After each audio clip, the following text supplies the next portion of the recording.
প্রথমেই নাম জিজ্ঞাসা, এরপরই বেছে বেছে হিন্দু ধর্মাবলম্বীদের গুলি।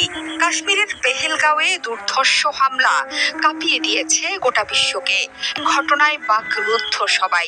পর্যটকদের ওপর অতর্কিত এই হামলা চালায় বন্দুকধারীরা। সাধারণ নিরীহ মানুষের ওপর এমন হামলার প্রতিক্রিয়ায় পুরো অঞ্চলের পরিস্থিতি অন্যদিকে মোড় নিতে পারে বলে আশঙ্কা করা হচ্ছে। সেই পরিস্থিতি নিয়ে ভয়ঙ্কর বর্ণনা দিচ্ছে প্রত্যক্ষদর্শীরা। তাদের মতে, বন্দুক হাতে খুব কাছ থেকে গুলি চালানো হয়েছে। বেছে বেছে পুরুষদের লক্ষ্য করেও গুলি ছুড়েছে আক্রমণকারীরা। গুলি চালানোর আগে জানতে চেয়েছিল নিহতদের ধর্ম পরিচয়। সৌভাগ্যক্রমে বেঁচে গিয়েছেন অনেকেই। বেঁচে যাওয়াদের মধ্যে নারীর সংখ্যা বেশি। প্রথম গুলির শব্দের পর চিৎকার করে চারদিকে দৌড়াতে শুরু করে পর্যটক সহ স্থানীয় মানুষ। ভারতের পক্ষ থেকে জানানো হয়েছে, এখন পর্যন্ত ২৭ জনের মৃত্যু হয়েছে।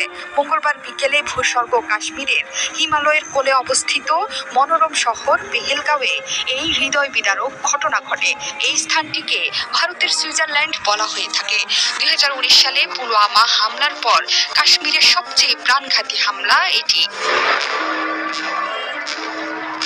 মঙ্গলবার সকালে জম্মু ও কাশ্মীরের অনন্তনাগ জেলার বৈশরণে পর্যটকদের লক্ষ্য করে এলো পাথারি গুলি চালায় বন্দুকধারীরা।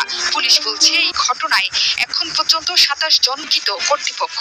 নিহতদের মধ্যে ২ জন বিদেশি নাগরিক, একজন সংযুক্ত আরব আমিরাত এবং আরেকজন নেপালের। তাদের মধ্যে ভারতের নৌবাহিনীর একজন কর্মকর্তাও আছেন বলে জানিয়েছে দ্য হিন্দু।